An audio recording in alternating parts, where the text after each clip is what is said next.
हाँ जी बच्चों, good afternoon everyone.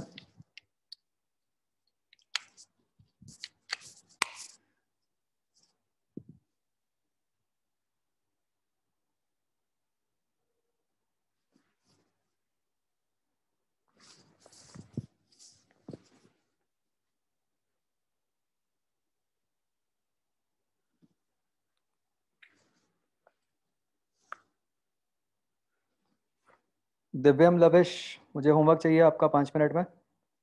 Otherwise you can leave the class. तुम जिद्दी हो तो मैं भी छोड़ूंगा नहीं।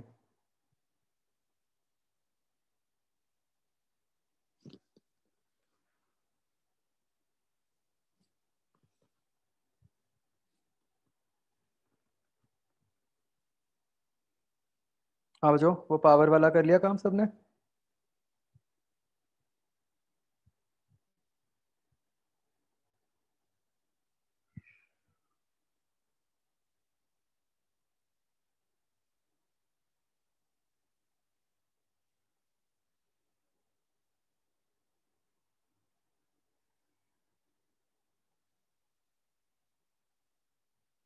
मुझे व्हाट्सएप करो अभी के अभी, दोनों।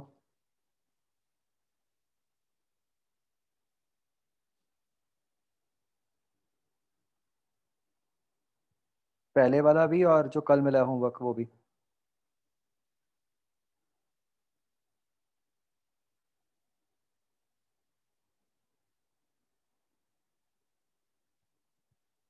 नहीं नहीं, मैंने उन दो को ही कहा है, अभी औरों को नहीं करना।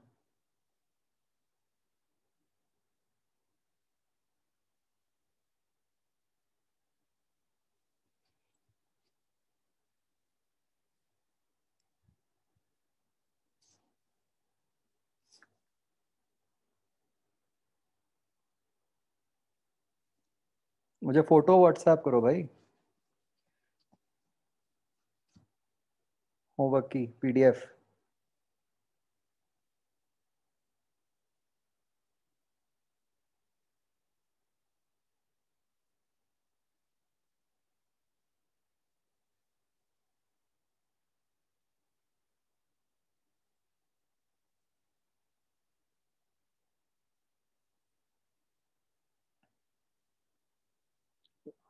कल वाला भी भेजो, और अपना नाम लिख के भेजो भाई, मुझे नहीं मिल रहा कहाँ पे भेजा है तुमने।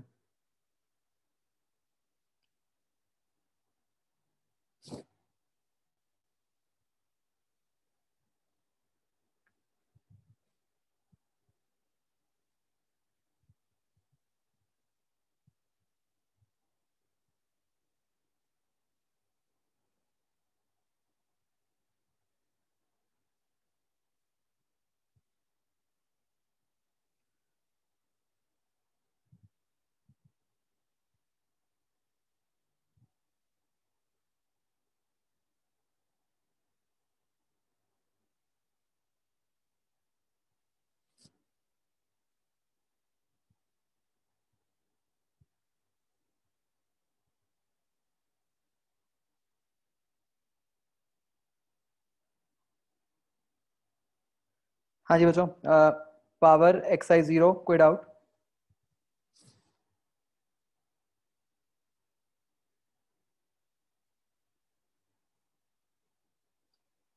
xi1।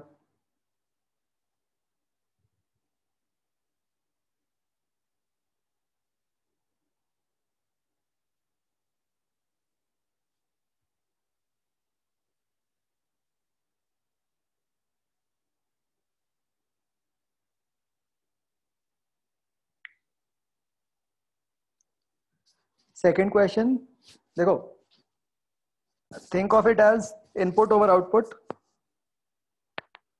या output over input, sorry. Output क्या है कि 15 केजी मास को टॉप पे लेके जाना है, तो output is 15 into G into H. Input क्या है, टोटल कितनी मेहनत लगी? टोटल तो 75 केजी मास ऊपर गया, मैन प्लस मास को मिला के, तो वो 15/75 बन जाएगा, 20%।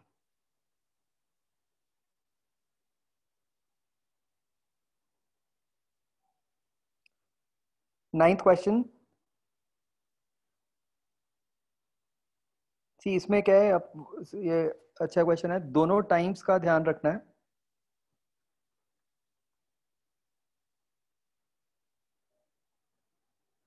अच्छा बच्चों, before I tell this question, मैं एक थोड़ा सा एग्जांपल लेना चाहता हूँ। मनकीरत, वो जो क्वेश्चन था वो समझ आ गया आपको? यस जो आपने कल पूछा था मेरे से, क्वेश्चन नंबर 30 था, पता नहीं कौन सा था। यस और क्या ये अच्छा लगा कि खुद से गलती मिली और सॉल्व किया आपने, यस है ना? तो बच्चों, बहुत बार मेरी टेंडेंसी ये होती है कि मतलब आपने देखा होगा कि मैं कई बार क्लास में बोलता हूँ कि हाँ ये क्वेश्चन खुद से करो, राइट? तो मुझे स्पून फीड करके आपको सॉल्यूशंस बताने में तो 1 मिनट लगेगा, वो तो सारे सॉल्यूशंस बने ही पड़े हैं रादर, फिर तो कुछ करना ही नहीं है, मैं आपको सीधा बोल दूंगा कि यार सॉल्यूशंस देख लो, ठीक है? But it is very important कि हम कई बारी खुद से अपनी मिस्टेक आइडेंटिफाई करके सीखें, क्योंकि जो गलती आपने एक बार खुद से अपनी पकड़ ली ना, वो आप दोबारा कभी गलती नहीं करोगे, ठीक है?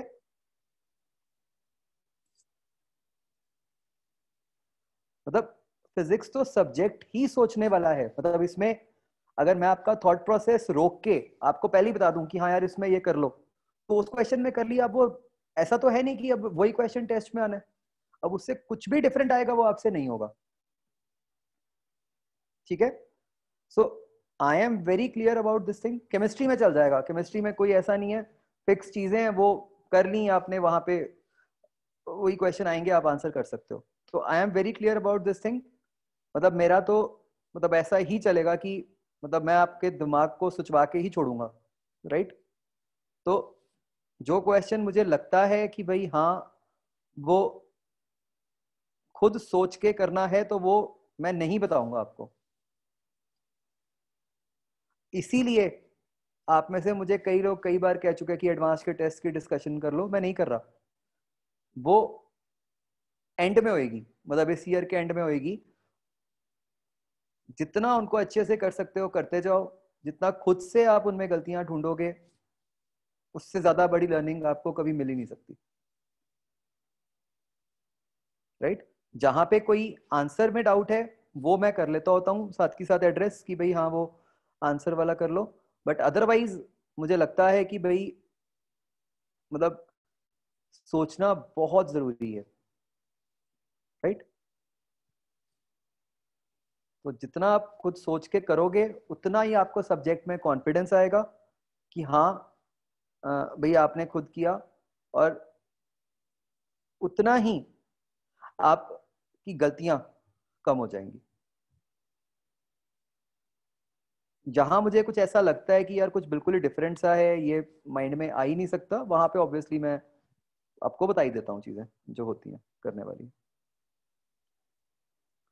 ओके, तो ये जो 9th क्वेश्चन था बच्चों, देखो इसमें क्या है, एक तो दो टाइम है, rest to speed v in a time capital T, तो power delivered to the body as a function of time पूछा है, और आप देख सकते हो कि ऑप्शंस में एक स्मॉल t है, तो वो स्मॉल t की टर्म्स में आपको आंसर करना है, राइट? तो बस अब क्या करना है, तब ये सिचुएशन है कि बॉडी 0 से v पहुंच गई, ये टाइम तो कैपिटल T है, लेकिन आपको जो पावर बतानी है वो बतानी है किसी टाइम स्मॉल t पे, जब मान लेते हैं उसकी वेलोसिटी कुछ v डैश होएगी।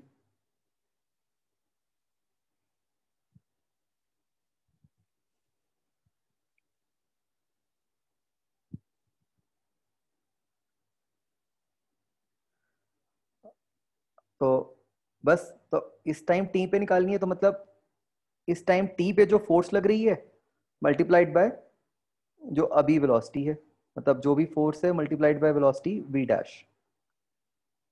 अब जो ये इंस्टेंट a और b है, आपको ये भी दिया हुआ है कि यूनिफॉर्म एक्सेलरेशन है, तो आप इक्वेशन ऑफ मोशन लगा सकते हो। तो इसके ऊपर जब आप यूनिफॉर्म मोशन वाली इक्वेशंस लगाओगे तो आपको एक्सेलरेशन पता चल गई कि acceleration is v upon capital T.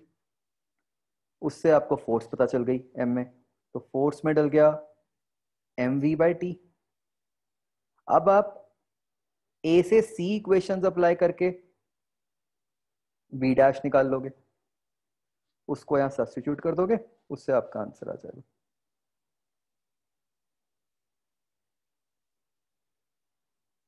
ठीक है जी।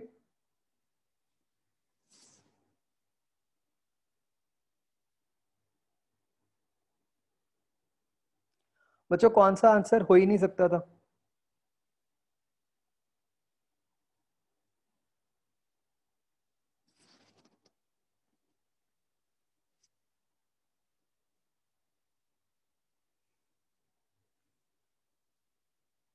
सीधा ही पता है कि बी एंड टी तो हो ही नहीं सकते थे, राइट? वो तो डायमेंशनली ही गलत है। डायमेंशनली वो एनर्जी के बन रहे हैं, हमें पावर बनानी है, एनर्जी अपॉन टाइम। ठीक है। तो बच्चों मैं आपको वैसे बता रहा हूं, अगर कोई क्वेश्चन टेस्ट में आए आपके, ठीक है, टेस्ट में, और तब अगर ऐसा हो जाए कि मतलब आप डायमेंशनली ही सीधा दो ऑप्शंस को एलिमिनेट कर पा रहे हो, तो आपको बाकी दो में से तो मार्क कर ही आना चाहिए, चाहे आपको आता है चाहे नहीं आता। ठीक है। और हमेशा देखना चाहिए, मैंने आपको पहले भी बोला है बहुत बार, कि जब भी आपका आंसर जनरल टर्म्स में आ रहा हो तो उसको हमेशा देख के, मतलब पहले ऑप्शंस का तो आइडिया लगा लेना चाहिए, है ना? ऐसे ही कल भी हमने एक क्वेश्चन देखा था ना, जो वो था 3A में जब हम कर रहे थे। चलो आगे बचो। और कोई तो नहीं है इसमें? डन।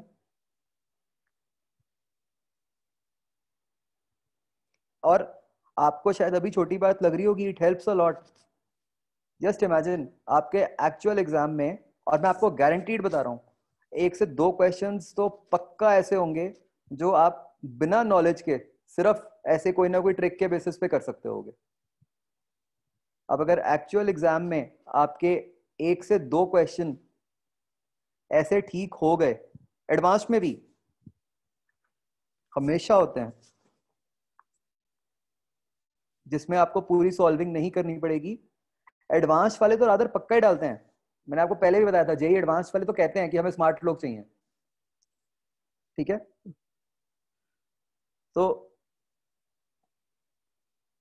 मतलब अगर एक से दो क्वेश्चंस आपके सही हो गए, मतलब जो आपके वैसे छूटने वाले थे, इट डेफिनेटली मींस कि आपका एक कॉलेज अपग्रेड हो गया। आप जिस कॉलेज में जाना चाहते थे उससे आपको एक बेटर कॉलेज मिल गया। इतनी इंपॉर्टेंस है उसकी।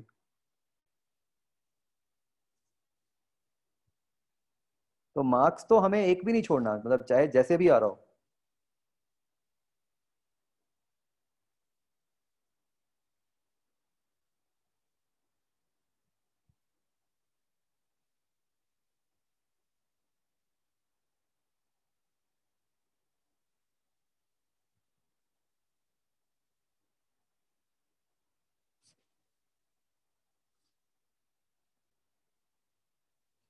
हर्षित तुम्हें वो मिल गई थी वीडियोस जो तुम कह रहे थे?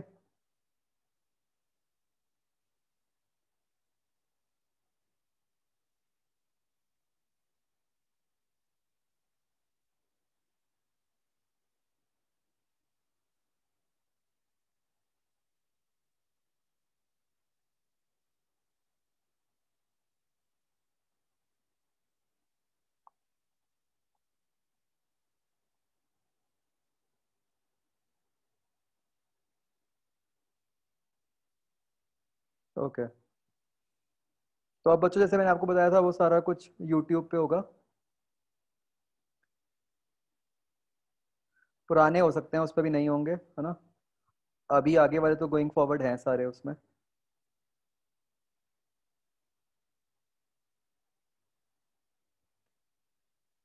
उसमें ना, मतलब एक चीज मैं अभी कर नहीं पा रहा हूँ, टाइमिंग अभी गलत लिखा आता है, डेट तो ठीक आती है टाइम मतलब उसमें अप्रोक्सीमेटली मैंने देखा था कि जिस टाइम पे अपना लेक्चर होता है उसके 6.5 घंटे बाद का टाइम लिखा आता है उसमें वीडियो के टाइटल में। तो ये इतना माइंड में रख लो बस, उससे आपको पता चल जाएगा एकदम, फिर ढूंढना नहीं पड़ेगा। शायद कुछ टाइम जोन का चक्कर है बस, जूम का और यूट्यूब वाला, मुझे वो समझ नहीं आया अभी कैसे सॉर्ट करना है।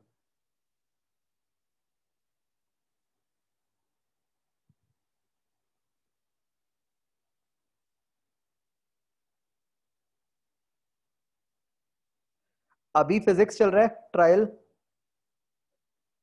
अगर ट्रायल सक्सेसफुल हुआ तो फिर बाकी सब्जेक्ट्स वालों को भी बता दूंगा मैं कि कैसे करना है।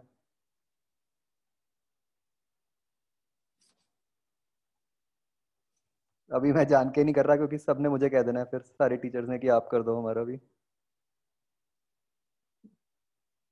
रोहित सर खुद डालते होंगे। हाँ।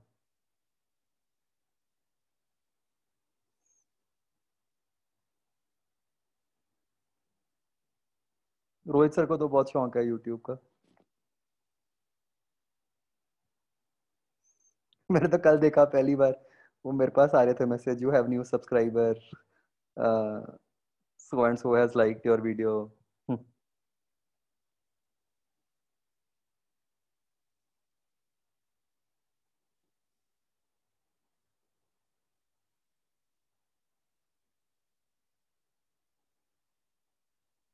रोहित सर का देखा है मैंने, प्री आरएमओ वाला। हाँ।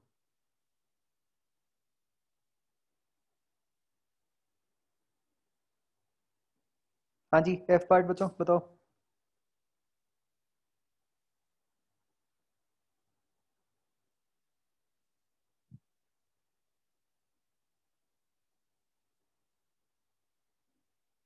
चैनल का नाम तो मुझे नहीं पता भाई, मैंने तो लिंक भेजा था उससे देख लो, वहां पे आ जाएंगे वीडियोस।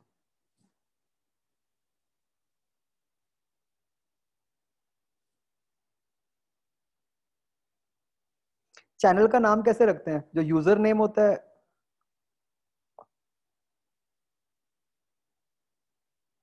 अच्छा, नितिश गर्ग। अच्छा, कोई नाम बता दो, सोच के वो रख देंगे।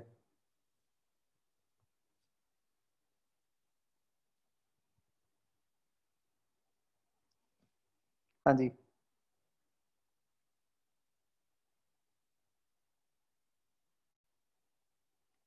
हाँ बच्चों, एफ पार्ट में बताओ फटाफट।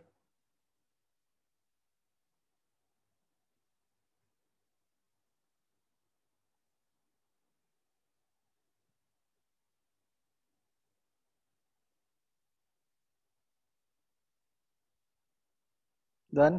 एक थर्ड क्वेश्चन आया डाउट कुछ लोगों का। Constant acceleration a on a rough horizontal plane, coefficient दे दिया, power delivered by external agent at a time t from beginning.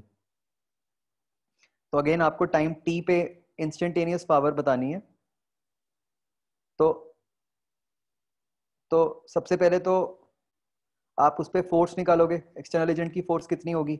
अगर आप ब्लॉक का एफबीडी बनाओगे तो फोर्स एफ आगे को, friction force mu M G पीछे को। ठीक है। तो F minus mu M G equal to M A, उससे एफ आ गया।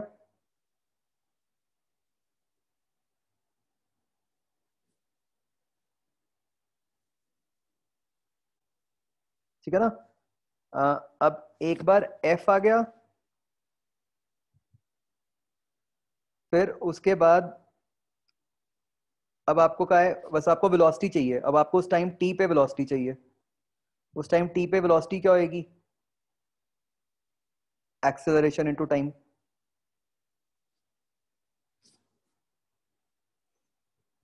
वर्क एनर्जी थ्योरम से नहीं कर सकते, फिर गलत आएगा।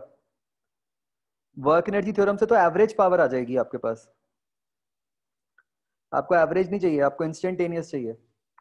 वर्क एनर्जी थ्योरम में तो आप ये निकाल रहे हो कि बिगनिंग से टाइम टी तक कितना वर्क हुआ टोटल, और उसको फिर आपने टाइम टी से डिवाइड कर दिया। हमें वो नहीं चाहिए, हमें तो इंस्टेंट वाला चाहिए। ठीक है।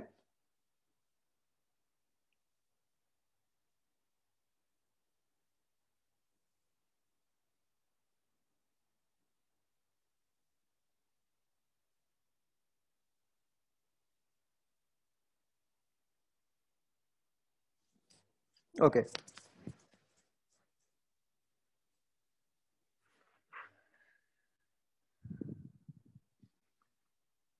हाँ, या वर्क एनर्जी थ्योरम से वर्क निकाल के उसको डिफरेंशिएट कर दो, but which is as good as कि आप फोर्स कर लो। वर्क को डिफरेंशिएट करोगे तो वो फोर्स ही बन जाएगी ना, क्योंकि फोर्स को इंटीग्रेट करके ही तो वर्क बनाया था हमने।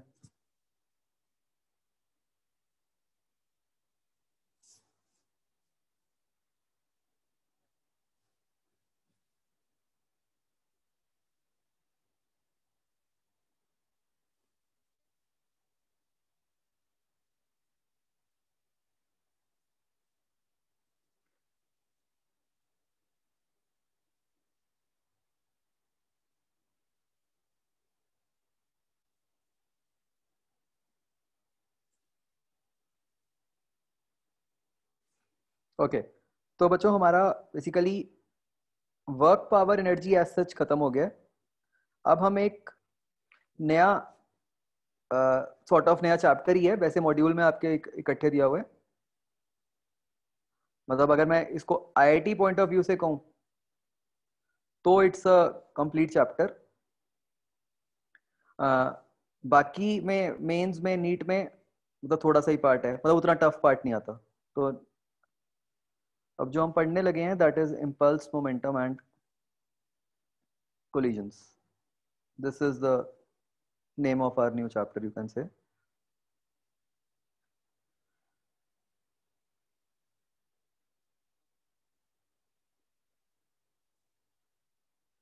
एंड उसके अंदर हम सबसे पहले बात करेंगे इम्पल्स की।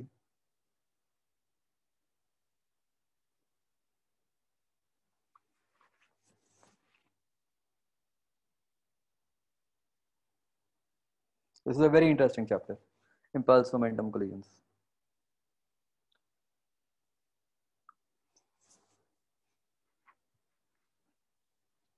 तो बच्चों अगेन इस चैप्टर का भी बेसिस वही है कि जैसे मैंने आपको बताया था कि हमने पूरा वर्क एनर्जी का कंसेप्ट क्यों बनाया।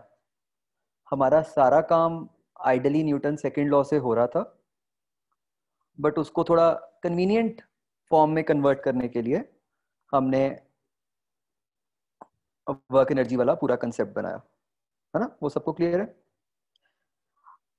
सिमिलरली अब हम अगेन न्यूटन्स सेकंड लॉ को ही मैनिपुलेट करते हुए एक फिर से नया कंसेप्ट बनाएंगे। अगेन कोई नया लॉ नहीं होगा, न्यूटन सेकंड लॉ को ही मैनिपुलेट करके हम कुछ टर्म्स बनाएंगे और फिर हम उसको यूज करेंगे। तो अगेन हम स्टार्ट वहीं से करते हैं, फ्रॉम न्यूटन सेकंड लॉ। तो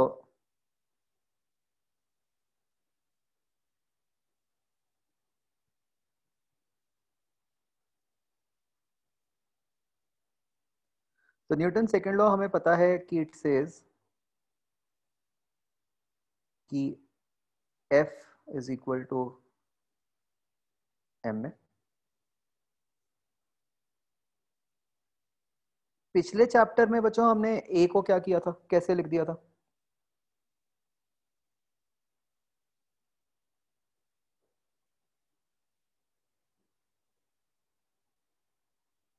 जब हम वर्क एनर्जी थ्योरम बना रहे थे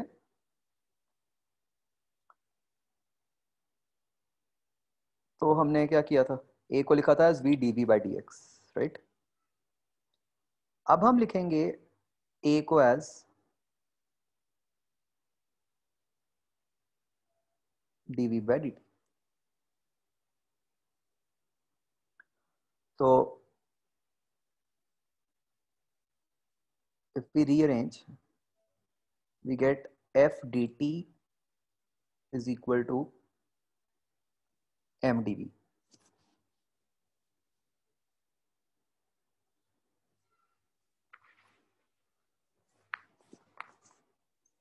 ठीक है? and now if we integrate both sides, तो लेफ्ट हैंड साइड बन जाता है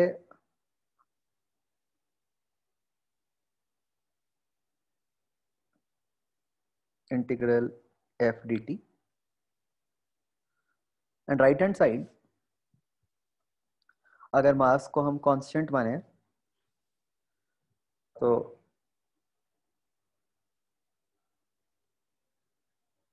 ये बन गया एम डी वी,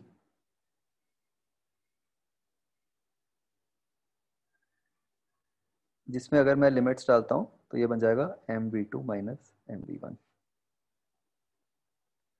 तो बच्चों अगर आपको वर्क एनर्जी थ्योरम याद हो, वहां पे भी हमने ऐसा कुछ ही किया था, बट वहां पे ऐसा कुछ करके लेफ्ट हैंड साइड पे जो इंटीग्रल बन गया था वो बन गया था integral F dot D S, और राइट हैंड साइड पे जो टर्म्स बन गई थी वो स्केलर टर्म्स बनी थी कि half M V two square minus half M V one square.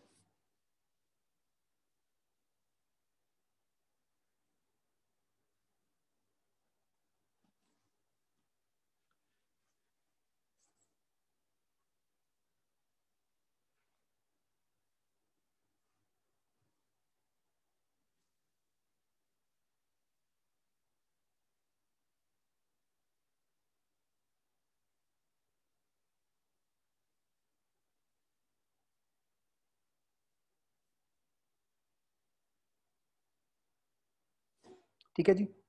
तो अब क्योंकि ऐसा कुछ बन गया है, तो now what we do is, हम ये जो लेफ्ट हैंड साइड है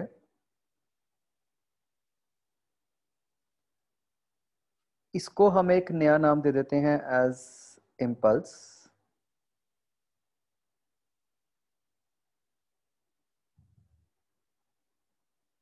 एंड m इंटू वी जो क्वांटिटी है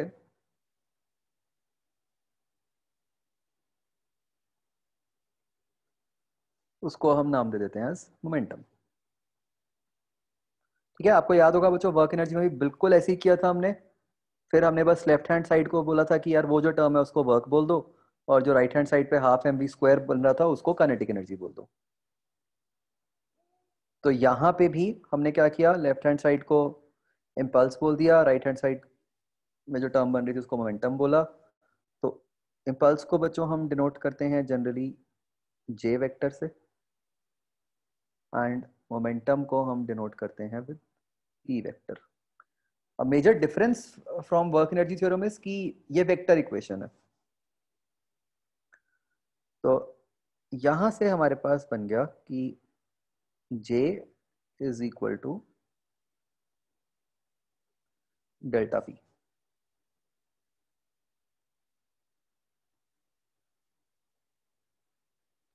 तो जैसे वर्क एनर्जी थ्योरम थी जो कहती थी कि work done is equal to change in kinetic energy, ऐसे ही बच्चों हमारे पास ये है, इसको हम बोलते हैं impulse momentum theorem. This theorem says that impulse is equal to change in momentum.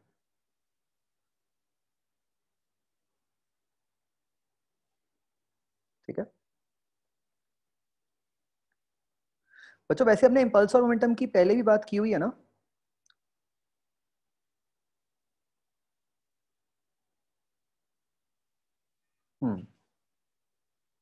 But तब यूज कुछ खास नहीं किया था हमने।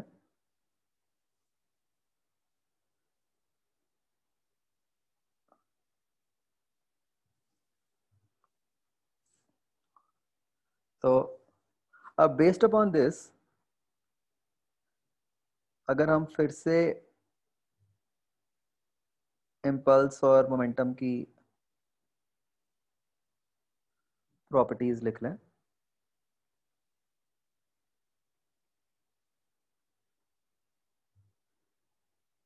ठीक है बच्चों, किसी भी इम्पल्स बच्चों देखो देखो, तो दोनों क्वांटिटीज बच्चों फोर्स से रिलेटेड है। वर्क डन भी किसी फोर्स का था, इम्पल्स भी किसी फोर्स की है, राइट। तो वर्क डन था integral F D S, F dot D S. Impulse है इंटीग्रल एफ डी टी। तो आप बच्चों लॉजिकली सोच सकते हो, हम वर्क की बात तब करते हैं जब हमें ये पता होता है कि बॉडी ने कितना डिस्टेंस मूव किया है एक पॉइंट से दूसरे पॉइंट तक, ठीक है, डिस्टेंस डिस्प्लेसमेंट जो भी है हमें वो पता है। और हम इम्पल्स की बात तब करते हैं जब हमें ये पता है कि बॉडी ने कितने टाइम के लिए मूव किया, है ना। ये इक्वेशन से बिल्कुल ऑब्वियस हो रहा है ना ये बात। तो एफ डी टी आप तभी यूज करोगे अगर आपको टाइम की इंफॉर्मेशन है आपके पास, और एफ डी एस कब यूज करोगे जब आपके पास डिस्टेंस की इंफॉर्मेशन है।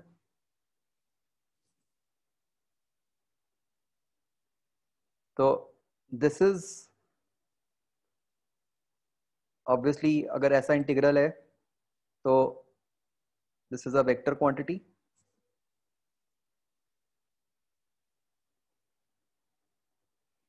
डायरेक्शन क्या है इसकी?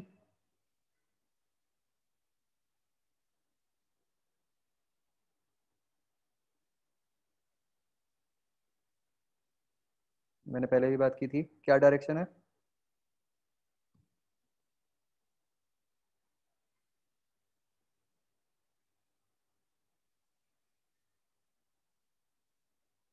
बोलो भाई।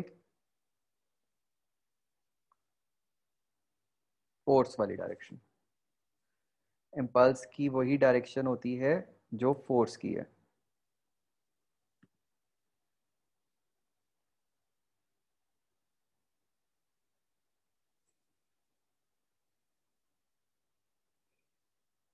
ठीक है। एंड फिर से बचो, मतलब इम्पल्स कोई नए टाइप की फोर्स नहीं है। इम्पल्स तो एग्जिस्टिंग फोर्स के लिए ही हमने एक प्रॉपर्टी निकाली है, मतलब, और इम्पल्स को फोर्स कहना ही गलत है, राइट। इम्पल्स तो फोर्स का डीटी वाला इंटीग्रल है कुछ।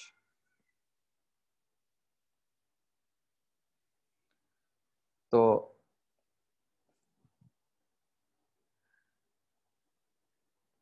इसके यूनिट्स क्या बन जाएंगे? Newton second.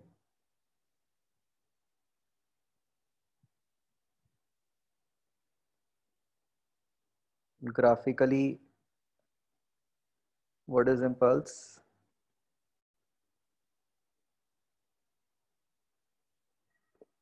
एरिया अंडर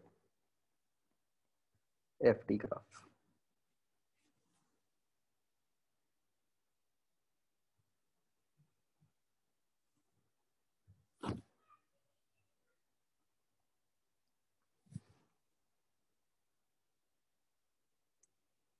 तो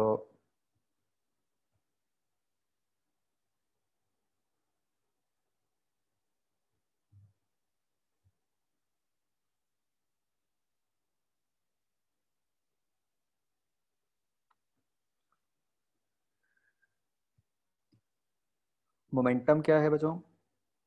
product of mass and velocity.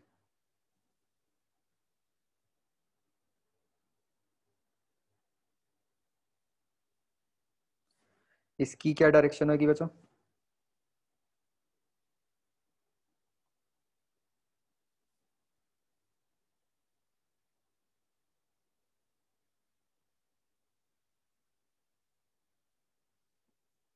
Velocity वाली।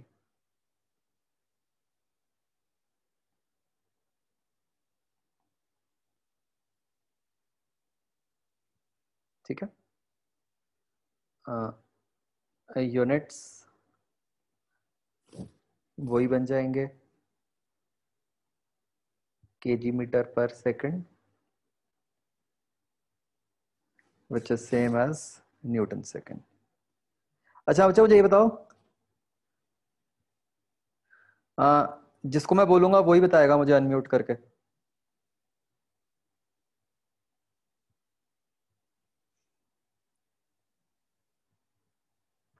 हर्षल मुझे बताओ, unmute and answer.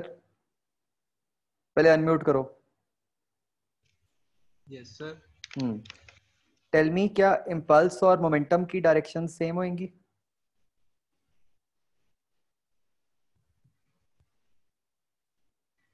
Sir straight line के लिए सेम होएगी। स्ट्रेट लाइन मतलब? मतलब स्ट्रेट लाइन मोशन के लिए। नहीं, मुझे जनरल बताओ।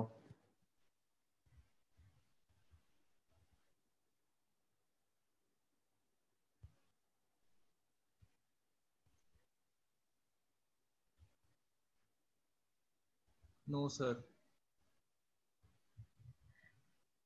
ओके, हर्षित मदान आप बताओ।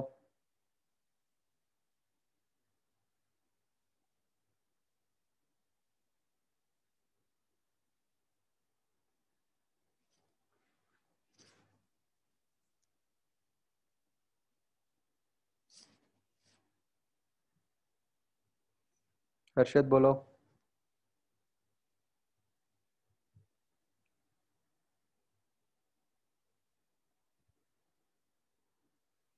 मैंने इम्पल्स और मोमेंटम की पूछी है। उन दोनों की बताओ, सेम होगी या अलग होगी? रचित अग्रवाल आप बताओ। सर अलग होगी। ओके, तनवीर आप बताओ।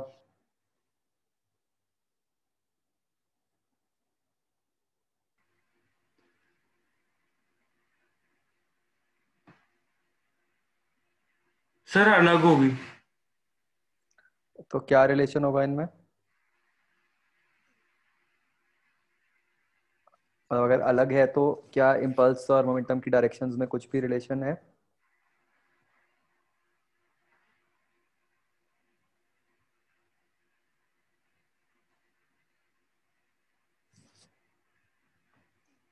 वो चेंज इन मोमेंटम वाली डायरेक्शन है। ऊपर देखो ना, J is equal to delta P.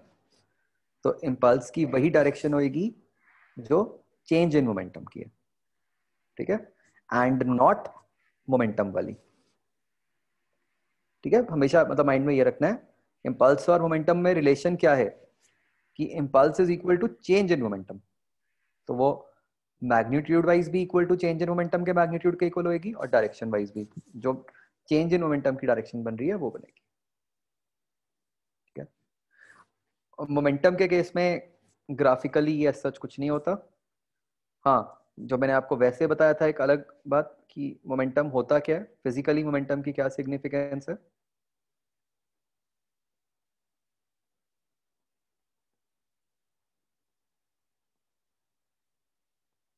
It is inertia of motion.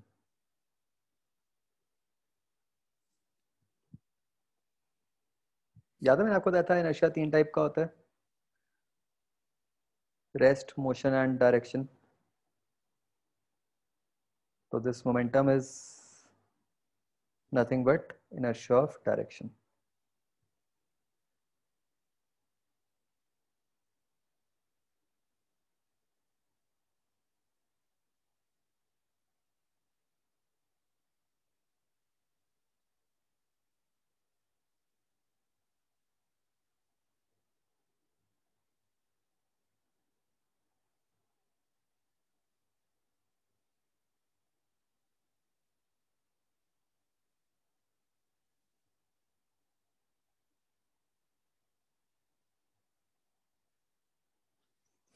Okay,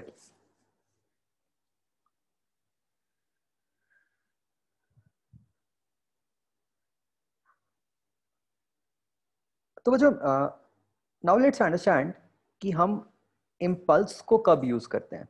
ठीक है, अ, मतलब ध्यान से समझना, डिफाइंड वो हर जगह है। ठीक है, आप किसी भी केस में इंटीग्रल एफ डी टी करोगे, you will get the value of impulse.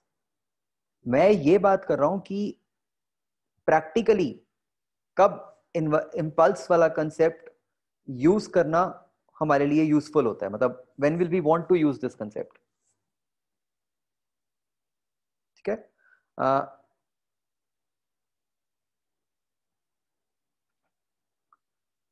एक एग्जांपल लेते हैं।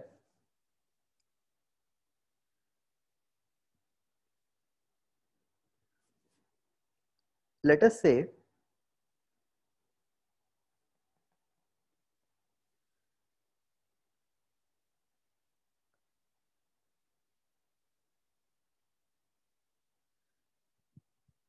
ये एक बॉल थी जो एक हाइट से आके ऐसे रिबाउंड कर रही है।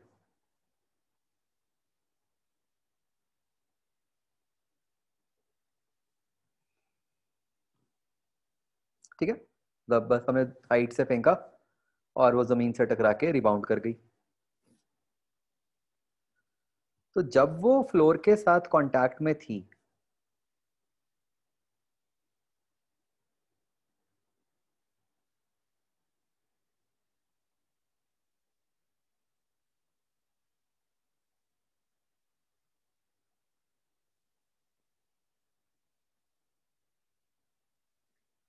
उस टाइम पे उसके ऊपर कौन कौन सी फोर्सेस लग रही थी?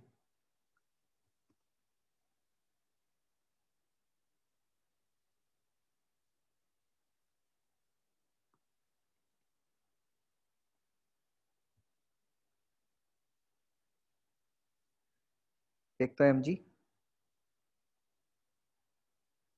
और एक नॉर्मल।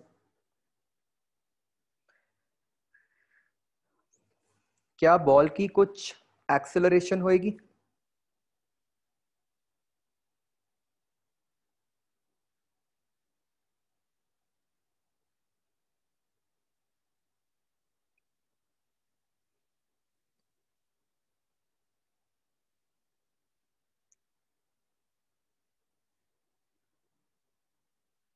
तो वो जो एक बिल्कुल छोटा सा टाइम इंटरवल है, ऑलमोस्ट एक इंस्टेंट जैसा टाइम होगा जब बॉल जमीन के साथ कांटेक्ट में थी, तब डेफिनेटली उसकी एक एक्सेलरेशन भी होएगी। बच्चों हम क्या कह सकते हैं एक्सेलरेशन के बारे में, मतलब just to get an idea कि मतलब ये एक्सेलरेशन की वैल्यू कैसी होएगी, छोटी होएगी बड़ी होएगी?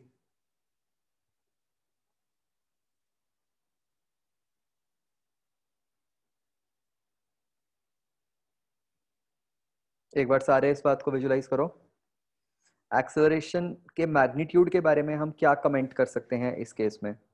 मतलब सिंपली आपने ऐसे सोचना है कि कुछ बहुत ही छोटा सा होगा, जीरो के आसपास वाला, कुछ एक फाइनाइट वैल्यू होएगी 10 15 20, या कुछ बहुत बड़ी वैल्यू होगी?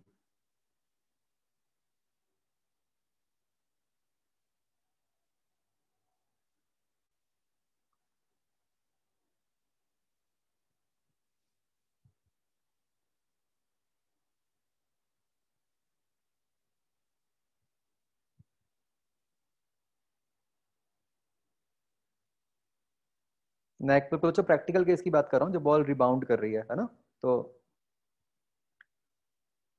मतलब हमें पता है कि जितने टाइम में वो फ्लोर के साथ कांटेक्ट में है, वो तो बहुत छोटा सा होगा। तो बच्चों ये एक्सेलरेशन की वैल्यू बहुत ही बड़ी होगी।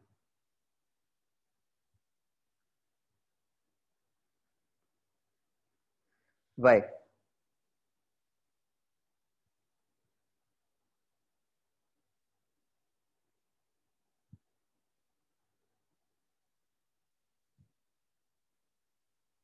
सारे लोग सोच के मुझे बताओ, एक्सेलरेशन की वैल्यू बड़ी क्यों होनी चाहिए?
So this will be a very large value, right? Because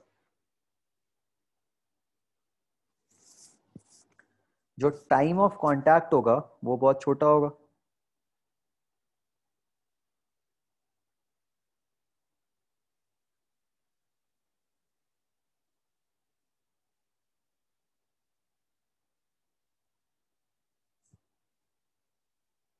right, तो इसलिए जो एक्सेलरेशन है वो बहुत बड़ी बन गई।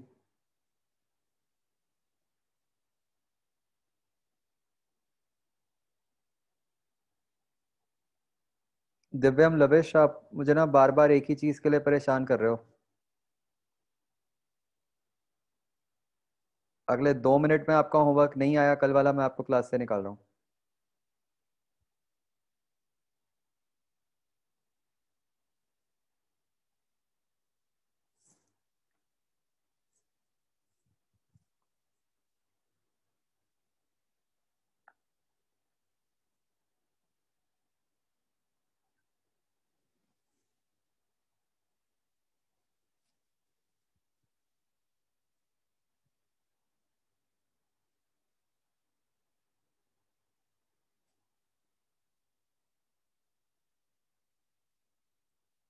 लवेश, आपने पावर के क्वेश्चंस मेरे करवाने से पहले ही कर लिए थे।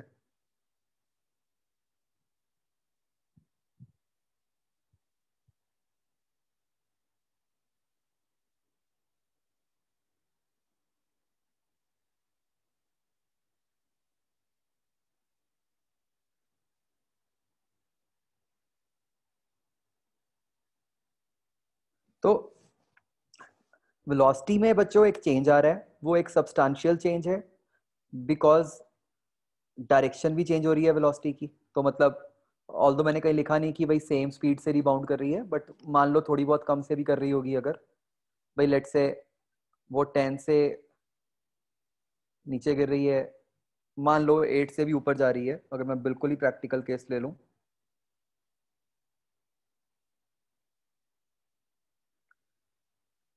तो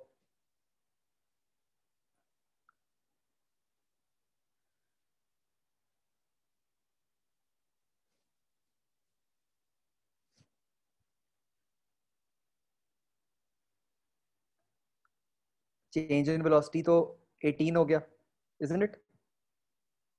और जो टाइम है वो बहुत ही छोटा सा है, तो इसलिए जो एक्सेलरेशन का मैग्नीट्यूड है वो बहुत ही छोटा होगा,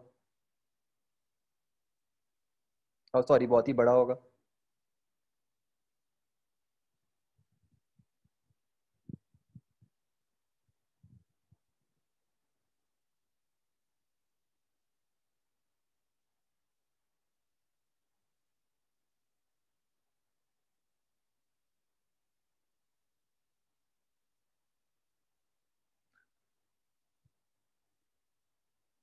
बच्चों 1 मिनट में ये वंस एंड फॉर ऑल ये मैटर सॉल्व कर रहा हूँ एक। लविश, अनम्यूट करो जरा, मुझे बात करनी है आपसे। मुझे पता है अभी आपको नेटवर्क प्रॉब्लम हो जाएगी।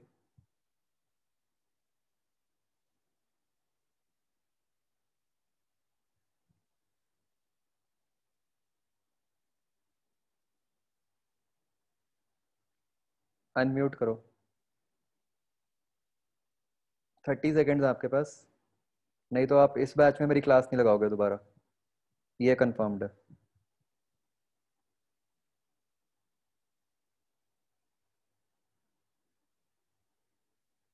अनम्यूट करो।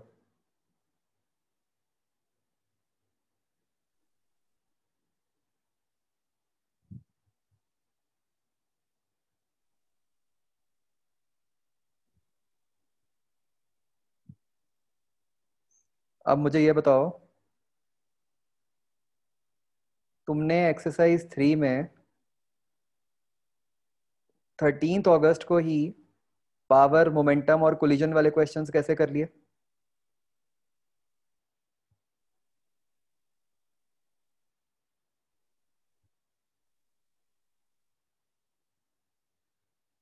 कोलिजन टॉपिक तो मैं आज पढ़ा रहा हूँ, और तुमने पिछले वीक में ही उसका होमवर्क कंप्लीट कर लिया।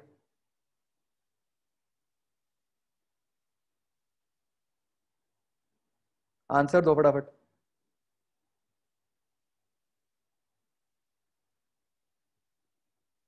कहाँ से कॉपी की है? इतना मुझे पता है कि तुम क्या कर सकते हो और क्या नहीं कर सकते हो। मुझे बेवकूफ मत बनाओ।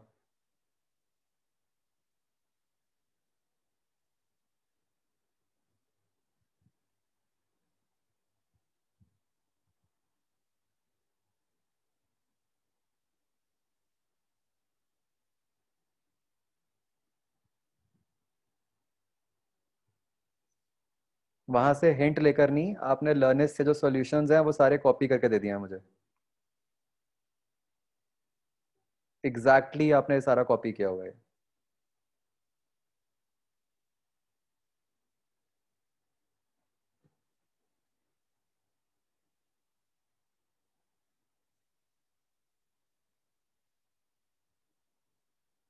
हिंट नहीं लिया, हर चीज लिखी हुई है, हर क्वेश्चन का हर सॉल्यूशन है एज इट इज। अभी पूछ लूं मैं? चलो फिर करके दिखा दो मुझे।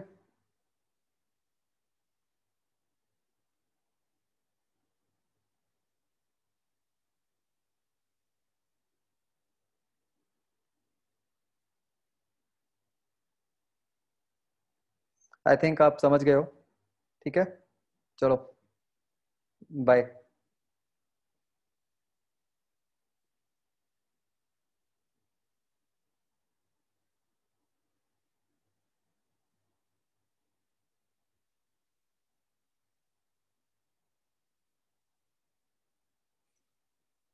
हाँ बच्चों।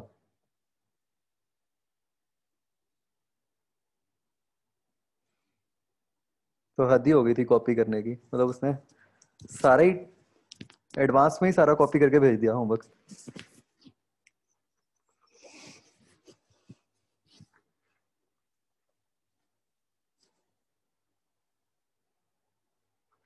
मतलब कहते नहीं भी, चीटिंग भी करनी है थोड़ा अकल से करनी होती है, थोड़ी कि बिल्कुल ही।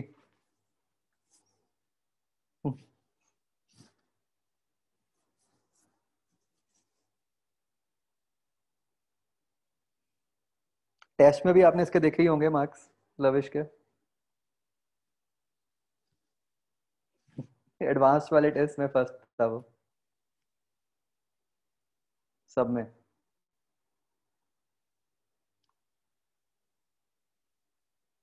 और शुरू में तो ऐसा था कि अ, मतलब ना टाइम भी नहीं, मतलब 3 घंटे वाला टेस्ट वो 1 घंटे में ही करके उसने किया होता था, और अपने घर पे बोला हुआ है कि हाँ जी मैं तो फर्स्ट आता हूँ, मेरा बहुत सही चल रहा है।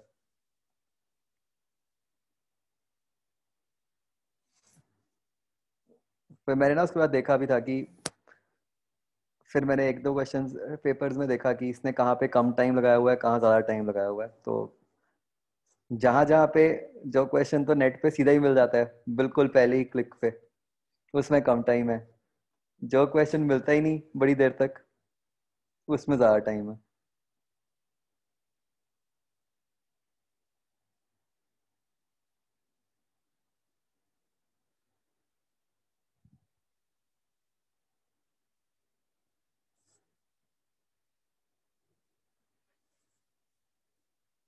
तो खैर बच्चों, एनीवेज मतलब अब जो है, जो जो कर रहा है वो कर रहा है, राइट? आपको पता है, सबको 1 सेकंड में समझ आ जाता है कि कौन कितने पानी में है। तो don't bother about such cases, आप अपना एफर्ट पूरा करो।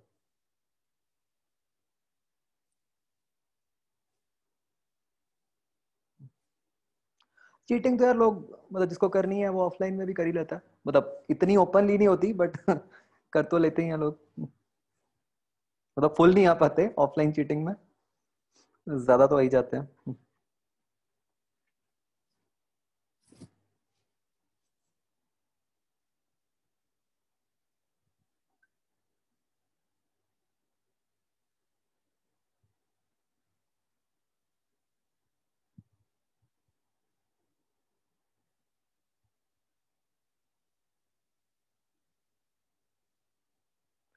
जूम मीटिंग वाला मैंने सोचा था, उसमें क्या मुश्किल है? तो भी तो चीटिंग हो सकती है। आजकल ये शुरू हुआ है नया सिस्टम, इसको प्रॉक्टरिंग कहते हैं, कि मतलब कि टेस्ट के टाइम पे आप वीडियो ऑन रखो अपनी। तो बट मैंने उसका सोचा ना लिमिटेशन, मतलब वीडियो से तो मैं ये ट्रैक कर सकता हूँ, मान लो कि आप स्क्रीन पे देख रहे हो। अब स्क्रीन तो आप अपना टैब चेंज करो और गूगल पे दूसरा लिख लो के कर लो, वो तो पता ही नहीं चलेगा।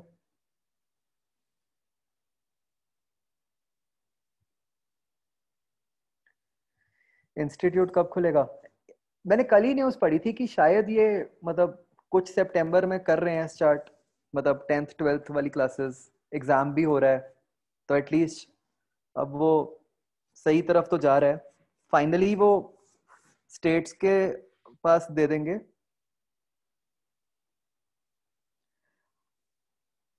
पर अभी तो पटियाला का बुरा हाल है, तो मतलब सितंबर में तो नहीं हो सकता। हाँ, एक हर्षित वो भी मैंने देखा था, एक सॉफ्टवेयर होता है कि आप टेस्ट का और कोई टैब नहीं कर सकते, मतलब कि जो टैब में टेस्ट खुल गया वो चल रही है बात, वो लर्निस्ट में भी जल्दी होने वाला है वो, बट उसमें भी तो लिमिटेशन है, मोबाइल से देख लो साथ में।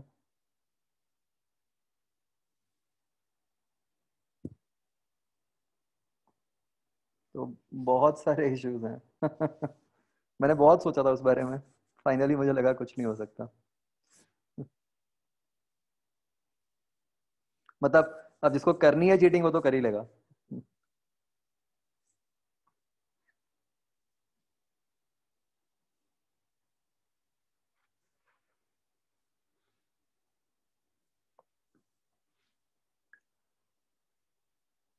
ओके, तो तो बच्चों इस केस में मैं यहाँ पे था कि जो एक्सेलरेशन है वो बहुत लार्ज है, तो इसलिए इस केस में जो नॉर्मल रिएक्शन होगा that will be very large.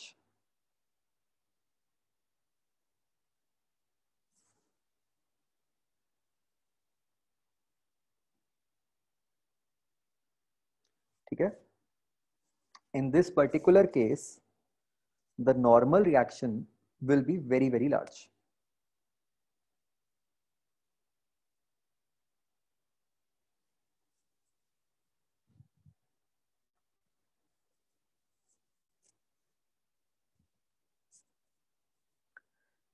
mg तो जो लग रहा है वो लग ही रहा है, normal reaction will be very large. ये सबको क्लियर हो रहा है?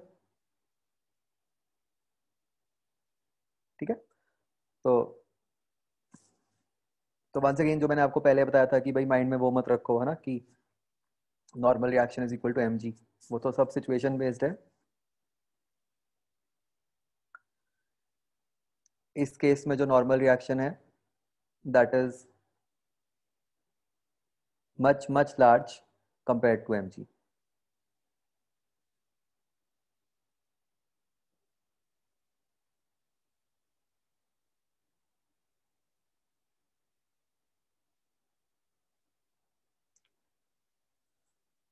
So now one way is कि भाई मान लो मैं नॉर्मल रिएक्शन की वैल्यू निकालूं, उससे एक्सेलरेशन निकाल लूं, ठीक है, बट ये जो एक्सेलरेशन है ये लग तो बहुत ही कम देर के लिए रही है ना? और इस एक्सेलरेशन ने किया क्या है, मतलब इस एक्सेलरेशन का काम क्या था?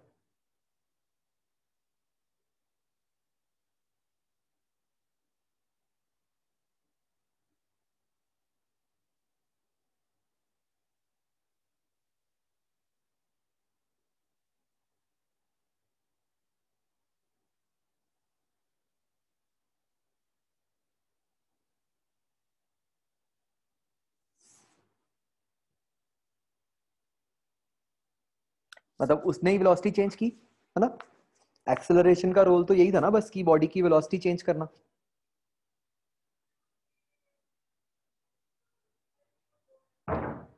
ठीक है, तो what we are trying to get to is कि भाई एक तरीका तो ये था कि मैं पहले किसी तरीके से एक्सेलरेशन निकालूं और फिर उस एक्सेलरेशन को के थ्रू वेलोसिटी निकालूं। ठीक है, अब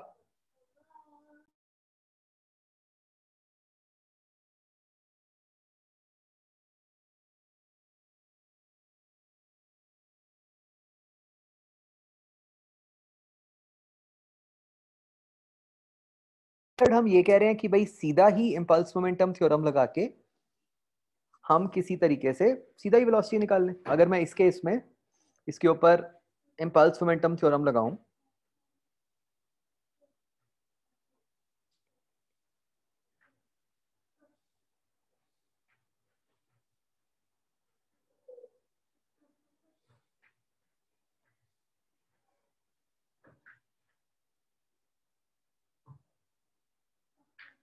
अब आपको ये क्लियर होना चाहिए कि आप कब से कब लगा रहे हो। ठीक है, just like work energy theorem, impulse momentum theorem भी एक ड्यूरेशन के लिए लगती है।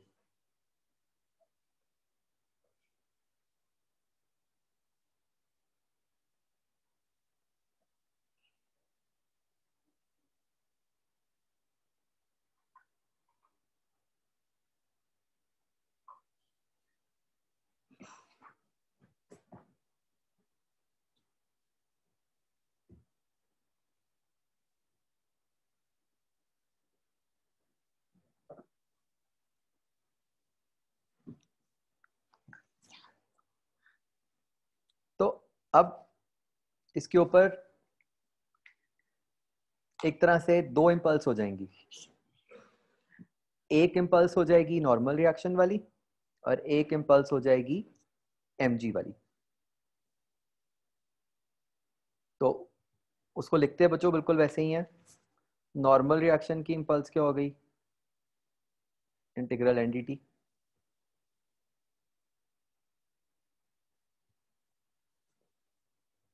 Minus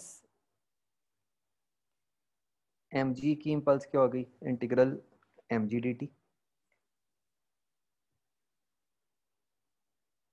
this will be equal to mass times जो भी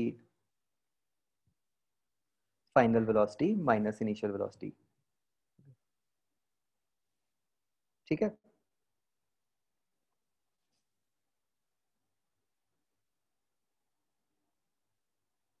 तो बच्चों मतलब मैं फिर से क्या कहना चाह रहा हूं आपको, भाई बात एक ही है, चाहे एनएलएम लगा के करते चाहे इससे करते हैं, बट फायदा ये हो रहा है, जैसे मैंने आपको पहले ही बोला था हम तो कन्वीनियंस के लिए कर रहे हैं, तो हमारे को इस मेथड से क्या फायदा हो रहा है कि हमारे को सीधा ही वेलोसिटी मिल रही है जो कि हमारे को रिक्वायर्ड थी। ठीक है, मतलब हमें एक्सेलरेशन नहीं निकालनी पड़ी वो छोटे से इंटरवल के लिए, मतलब हमें जो इंटरमीडिएट क्वांटिटी थी वो नहीं निकालनी पड़ रही, हम सीधा ही जो फाइनल क्वांटिटी है उसके बारे में बात कर पा रहे हैं। ठीक है, हमारा पर्पस एनीवेज एक्सेलरेशन निकालना नहीं था इस क्वेश्चन में, हमारा पर्पस तो यही था कि भाई ये पता चले कि वेलोसिटी कितनी हो गई बॉल की।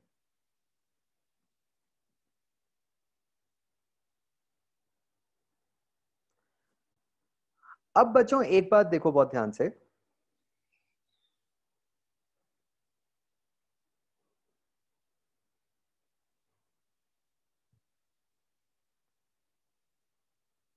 ये जो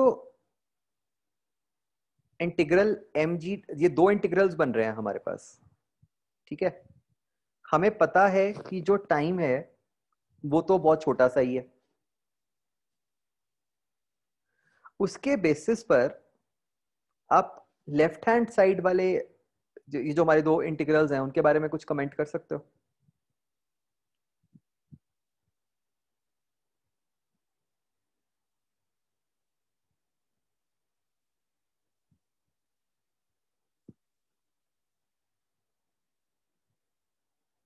अगेन यही कि उसकी वैल्यू छोटी बड़ी जीरो क्या आएगी।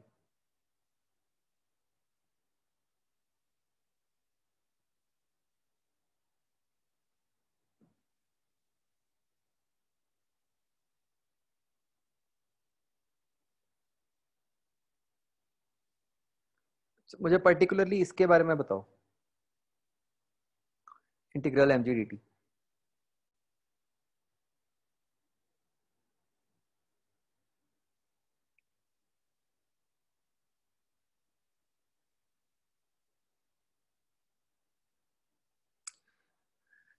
this value integral mg dt will be a very small value, nearly zero. Why?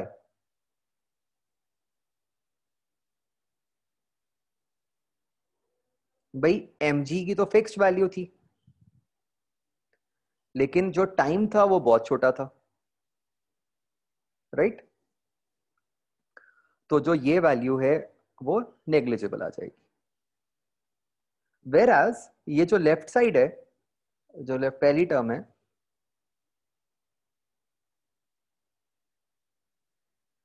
ये term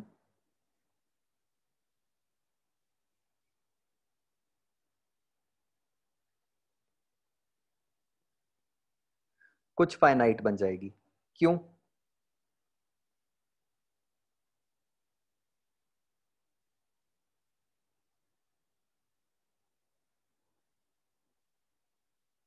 because n is very large, right? भाई टाइम तो दोनों केसेस में ही छोटा है, राइट? बट जो फर्स्ट टर्म थी, बेसिकली जो फोर्स की टर्म है, फर्स्ट केस में वो फोर्स वाली टर्म बड़ी है, उसका मैग्नीट्यूड बहुत ज्यादा है। सेकंड केस में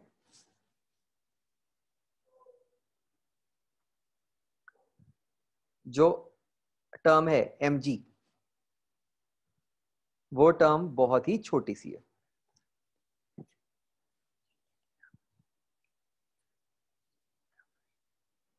नहीं, सो इट्स लाइक कि फर्स्ट केस में you are multiplying a large value with a small value, तो आपके पास एक कुछ तो फाइनाइट वैल्यू आएगी, है ना? सेकंड केस में तो you are multiplying a small value with a small value.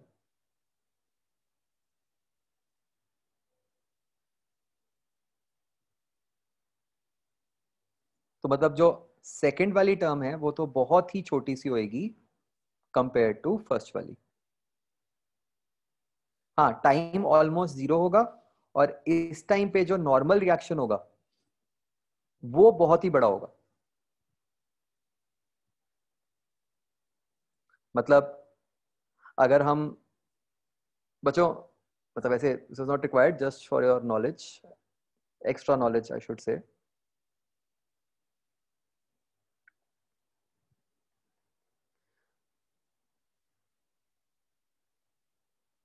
अगर हम नॉर्मल रिएक्शन वर्सेस टाइम का ग्राफ बनाए ना, तो जब भी वो स्ट्राइक करेगी, मतलब जब स्ट्राइक ही नहीं की उससे पहले तो ऑब्वियसली नॉर्मल रिएक्शन जीरो है, वो जब भी स्ट्राइक करेगी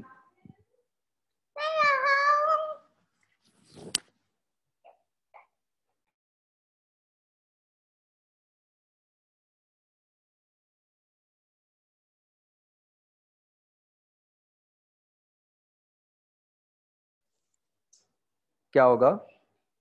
तब एकदम नॉर्मल रिएक्शन बढ़ना शुरू होगा। मैं जान के एग्जैजरेटेड ग्राफ बना रहा हूं। वो एक हाई वैल्यू पे जाएगा और फिर जीरो हो जाएगा जब कांटेक्ट खत्म हो जाएगा। तो बेसिकली ये जो एरिया है, ये एक कुछ फाइनाइट वैल्यू आ जाएगी। मतलब ये एरिया ही जो बन रहा है, बेसिकली ये इंटीग्रल एन डी टी क्या है? एरिया ही हुआ ना एन और टी ग्राफ का। तो वो एरिया फिर भी कुछ ठीक ठाक वैल्यू बन जाएगी। क्यों? उसकी विड्थ तो छोटी होएगी क्योंकि टाइम तो बहुत छोटा है, बट उतना ही उसकी हाइट बड़ी हो जाएगी।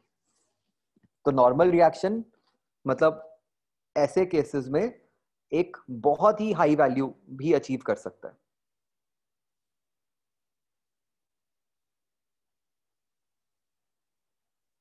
ये ग्राफ बस इतना बता रहा है कि मतलब नॉर्मल रिएक्शन कैसे वेरी करेगा फॉर द ड्यूरेशन जब बॉल ने जब बॉल उसके साथ कांटेक्ट में, ग्राउंड के साथ।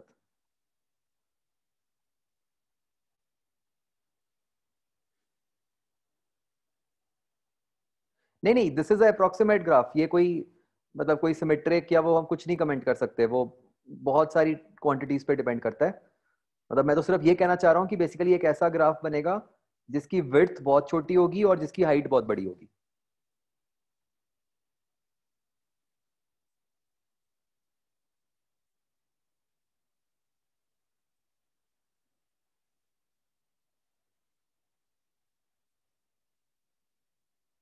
क्या?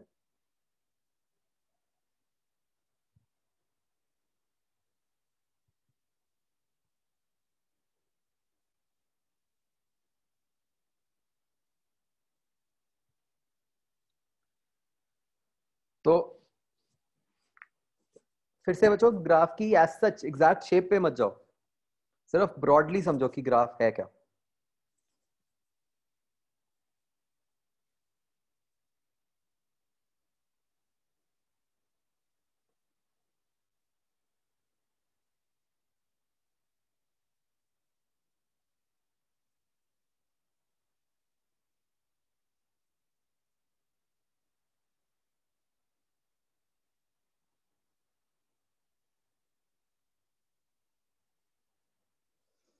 तो अब बच्चों बहुत ध्यान से समझना मैं जो बोलने लगा हूं। ये सबको क्लियर हो गया कि फर्स्ट टर्म कुछ फाइनाइट बनेगी, सेकंड टर्म जीरो बनेगी।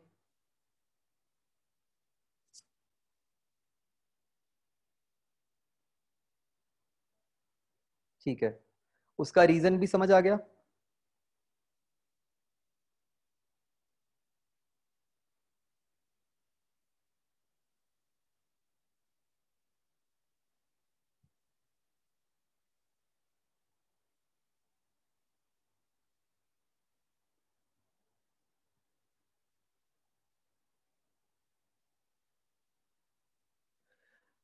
क्योंकि फर्स्ट टर्म में जो फोर्स है उसका मैग्नीट्यूड बहुत बड़ा हो सकता है, सेकंड टर्म में जो फोर्स है उसका मैग्नीट्यूड बड़ा हो ही नहीं सकता, वो तो छोटी फोर्स ही रहेगी। तो वो dt से मल्टीप्लाई होके बड़ी टर्म बन ही नहीं सकती।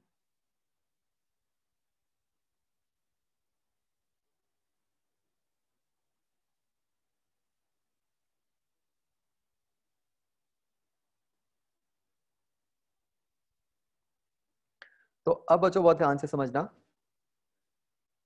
जब हम वर्क एनर्जी थ्योरम लगाते थे तो ऐसा हो जाता था कि वर्क एनर्जी थ्योरम का बच्चों हमें फाइनली क्या एडवांटेज समझ आया था कि उसमें जब हम वर्क लिख रहे होते थे तो बहुत सारे केसेस में जो वर्क डन होते थे वो जीरो ही आ जाते थे, तो हमें उनके बारे में बॉदर नहीं करना पड़ता था।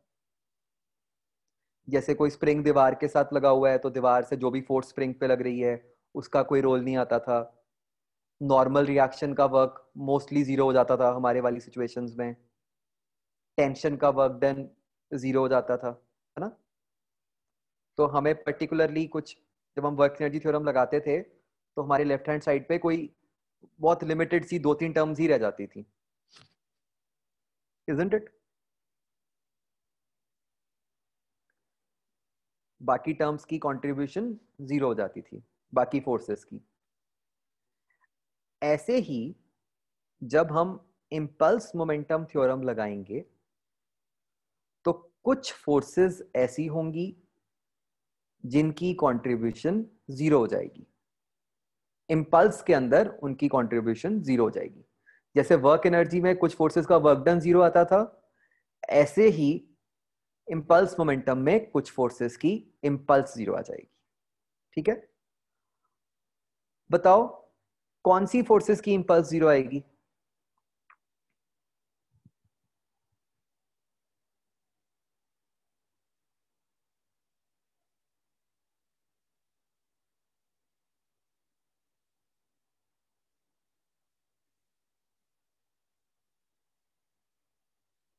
हाँ बच्चों, कौन सी फोर्सेस की इम्पल्स जीरो आ जाएगी।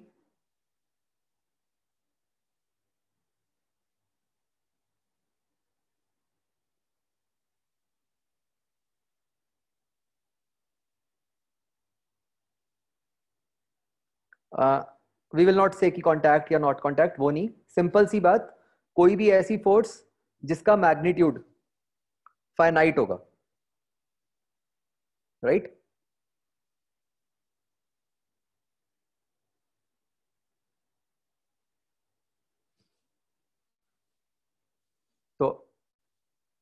तो इसको बच्चों बहुत ध्यान से लिखना है कि कंडीशन क्या है।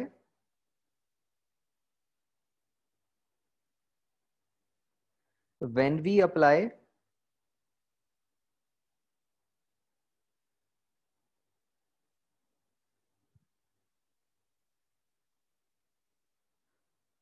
सॉरी, वर्क एनर्जी नहीं, इम्पल्स मोमेंटम।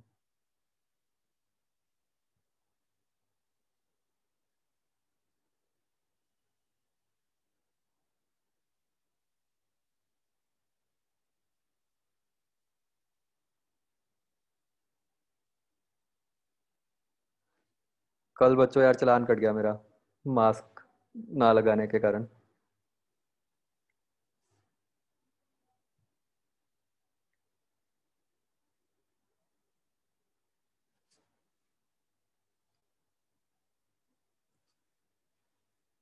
एक तो वो बड़ी कंफ्यूजन रहती है, कार के अंदर बैठ के लगाना है कि नहीं लगाना। तो मैंने कार के अंदर नहीं लगाया हुआ था, तो भी पकड़ लिया उन्होंने।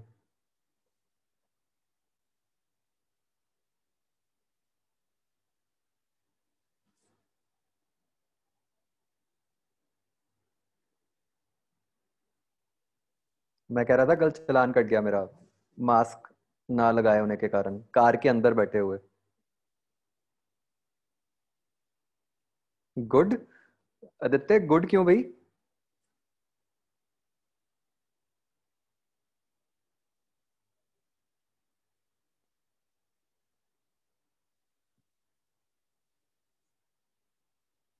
अरे मैं चंडीगढ़ से आ रहा था वापस पटियाला, तो वो भी बड़ा सही ना, टोल के जस्ट आगे खड़े थे। तो वहां तो कार स्लो होनी थी, उन्हें दिख गया और बस पकड़ लिया उन्होंने।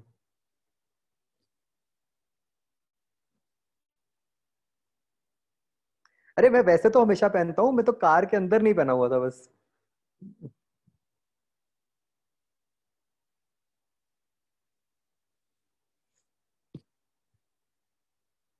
हाँ खुद ड्राइव कर रहा था।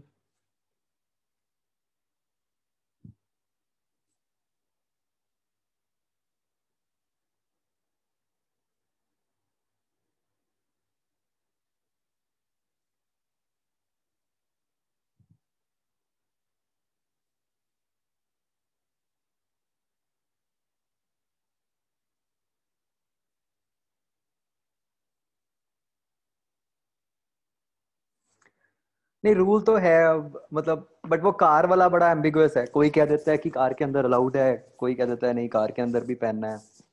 एंड फिर वही बात, वो तो मेरे सामने कितने लोग ऐसे थे कि जिन्होंने बस मास्क टांगा हुआ था, वो मास्क गले के ऊपर था, वो ठीक था।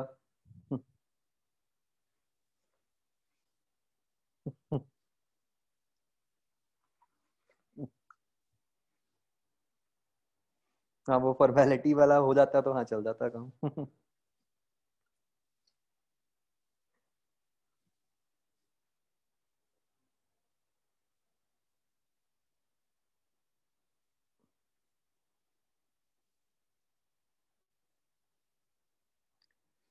ये चंडीगढ़ में तो उन्होंने और नेक्स्ट लेवल कर दिया, इन्होंने ना कैमरास ही लगा दिए कई जगह। तो वो मतलब रोड्स वगैरह पे, मतलब कुछ फिक्स फिक्स स्पॉट्स पे वो कैमरा फोटो खींच लेता है बस। तो फिर वो फोटो के बेसिस पे बाद में चालान घर भेज देते हैं।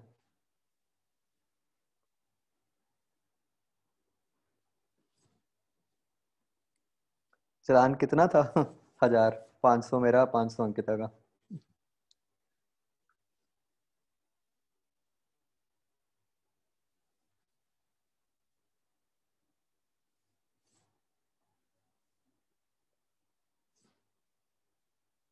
तो मैं तो बस इसलिए बता रहा हूँ तुम्हें कि भाई कार के अंदर भी पहन के रखो, वैसे तो निकलो ही ना कहीं।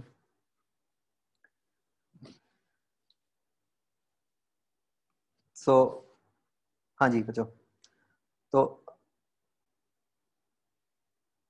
हाँ, अब तो नहीं भूलता मैं। अब तो मैं घर के अंदर भी मास्क लगा के रखता हूँ।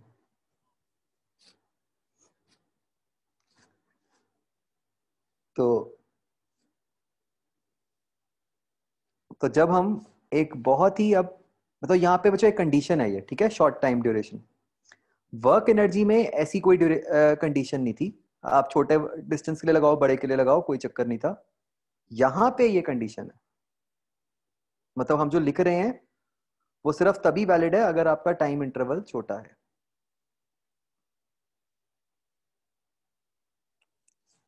तो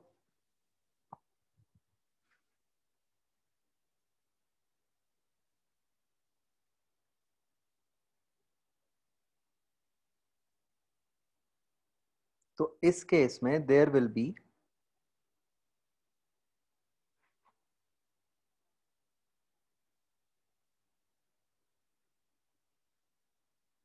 no contribution to impulse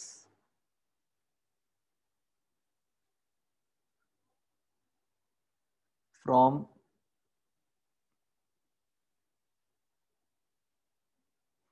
those forces which have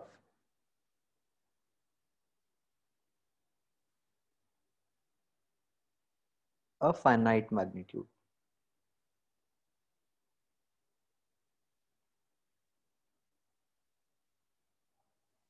ठीक है। तो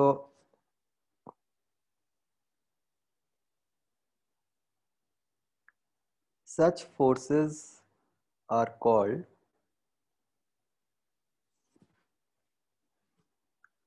जिनका बच्चों impulse में रोल नहीं आता उनको हम कहते हैं as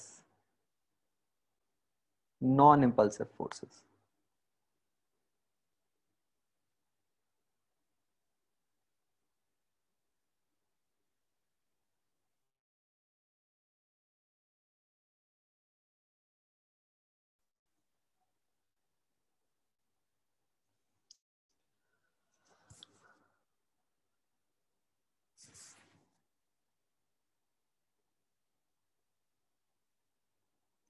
तो बताओ बच्चों, ये नॉन impulsive forces कौन कौन सी हुई?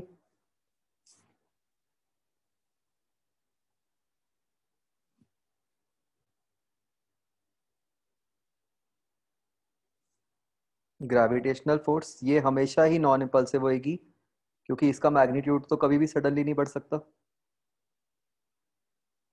और क्या बच्चों फ्रिक्शन नॉन impulsive होना जरूरी है?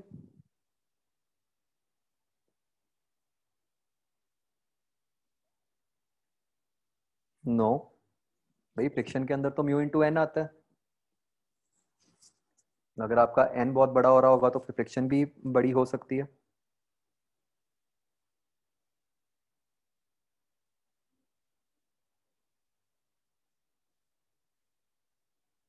दूसरा एग्जांपल हो सकता है स्प्रिंग फोर्स बच्चों। स्प्रिंग फोर्स का मैग्नीट्यूड भी कभी सडनली नहीं बढ़ सकता,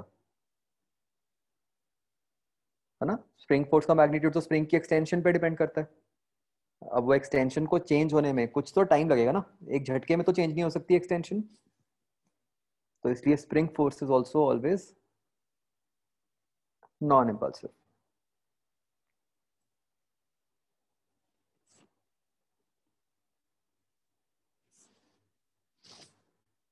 ठीक है।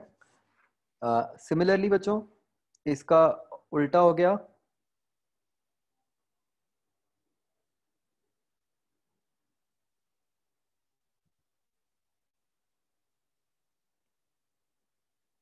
impulsive forces।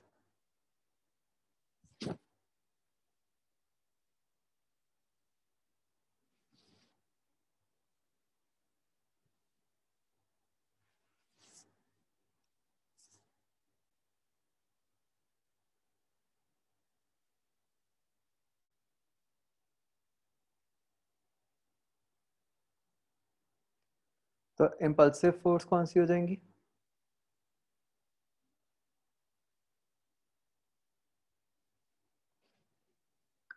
those forces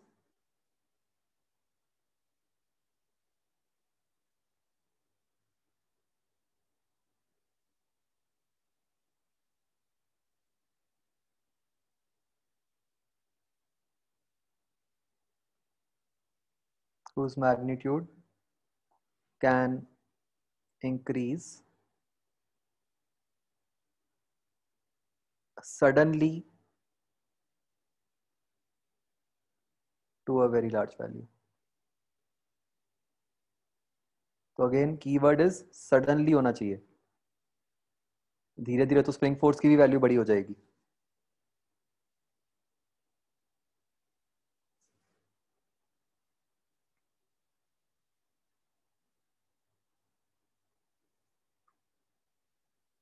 ठीक है.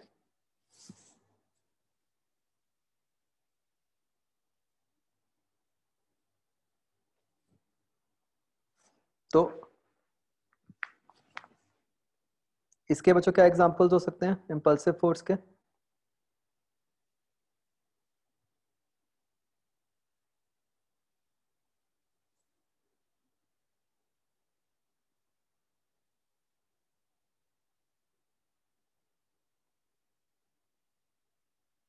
Friction, normal, tension.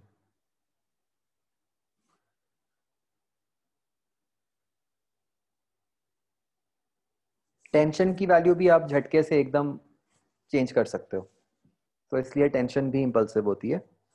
अब बच्चों एक और बात बहुत ध्यान से समझना. मैंने ये नहीं कहा कि फ्रिक्शन, नॉर्मल और टेंशन हमेशा इंपल्सिव होते हैं.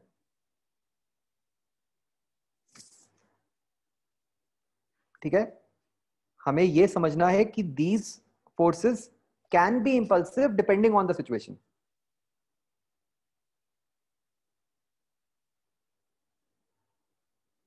भाई mg और स्प्रिंग फोर्स तो हो ही नहीं सकते.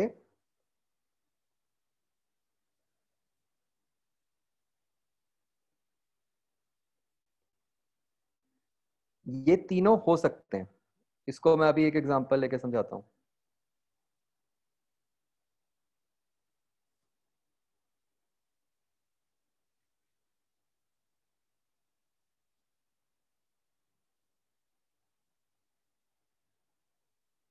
तो बच्चों एक सिंपल तरीका है समझने का. आप देखो, जो भी फोर्सेस का सीधा फॉर्मूला है ना, कोई भी फॉर्मूला, वो फोर्सेस हमेशा नॉन इंपल्सिव होंगी, क्योंकि उन फोर्सेस को आप फॉर्मूला के अंदर जो भी टर्म्स हैं वो सडनली चेंज नहीं कर सकते ना. हमने आप देखो नॉर्मल रिएक्शन का, टेंशन का कोई फॉर्मूला नहीं पढ़ा, वो तो हम इनडायरेक्टली निकालते हैं, राइट? तो वो फोर्सेस इंपल्सिव हो सकती हैं.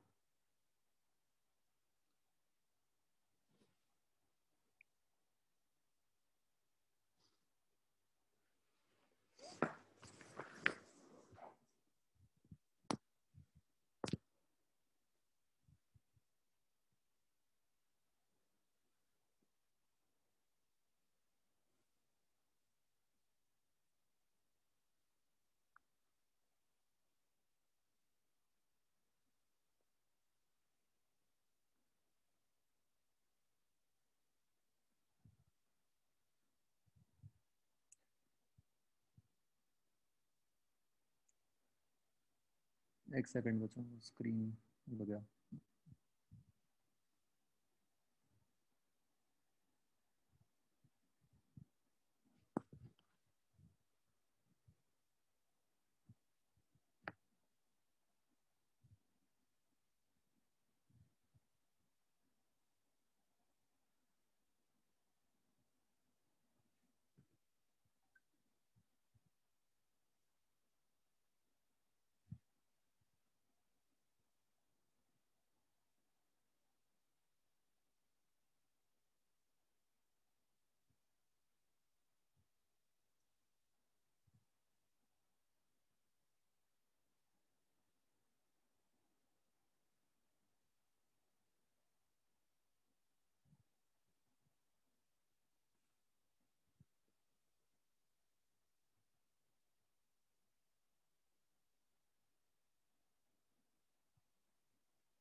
तो जो मैं आपको एग्जांपल बच्चों देना चाह रहा था, जो मैंने कहा कि भाई ऐसा नहीं है कि हमेशा ये फोर्सेस इंपल्सिव हो जाएंगी। जैसे फॉर एग्जांपल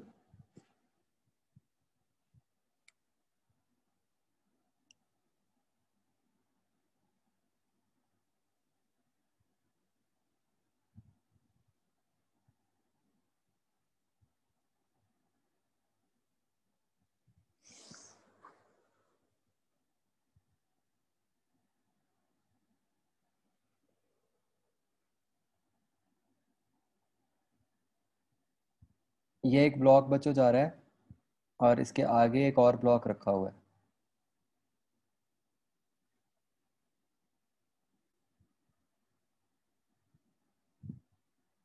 तो M1 जो है वो M2 के साथ टक्कर कर रहा है।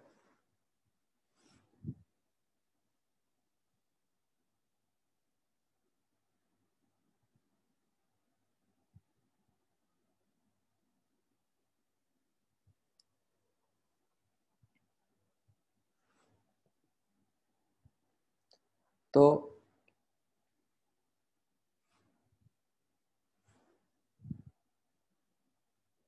M2 पे बच्चों जब टक्कर होएगी, जिस टाइम पे टक्कर होएगी, हम टक्कर वाली ड्यूरेशन की बात कर रहे हैं, ठीक है, उससे पहले नहीं, ड्यूरिंग कोलिजन।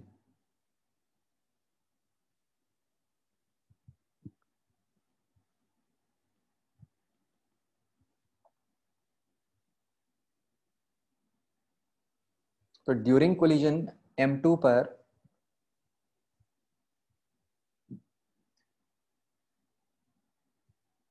एक तो उसका mg लग रहा होगा, वो तो चलो पता ही है, नॉन इंपल्सिव है। एक ग्राउंड से नॉर्मल रिएक्शन होगा, लेट से N2, और एक इधर लेफ्ट से आएगा नॉर्मल रिएक्शन N1। बताओ कौन से वाला नॉर्मल रिएक्शन इंपल्सिव होगा, N1 N2 या बोथ?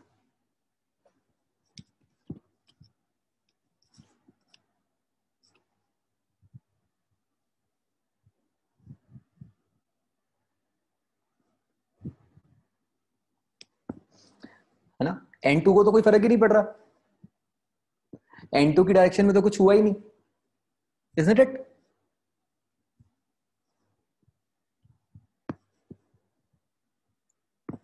तो here N1 is impulsive।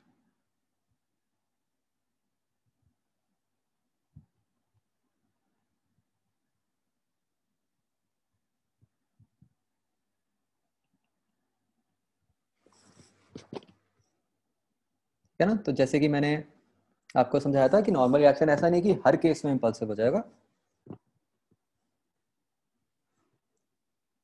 कुछ केसेस में नॉर्मल रिएक्शन इंपल्सिव हो सकता है। तो जो best way to remember this is, मतलब देखो ये कोई फॉर्मूला नहीं है जिससे आपको ये पता चल रहा है कि कौन से वाला नॉर्मल रिएक्शन इंपल्सिव है या कौन से वाली टेंशन इंपल्सिव है। मतलब बेस्ट वेज आप देखो, इंपल्स को हम जे से डिनोट करते हैं, है ना। आप याद रखो, जे से झटका, जहां पर उस फोर्स के कारण झटका आ रहा है कोई, है ना, उधर वो फोर्स इंपल्सिव है।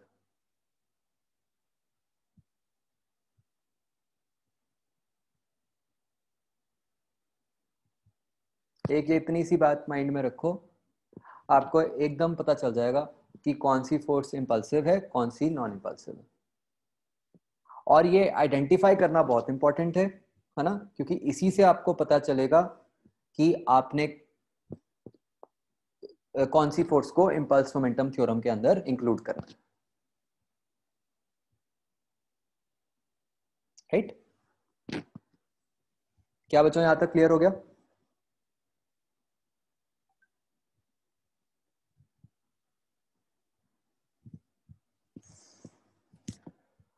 ओके, तो अभी ना, मतलब ये थ्योरी वाला ही पार्ट हमने किया है एक तरह से।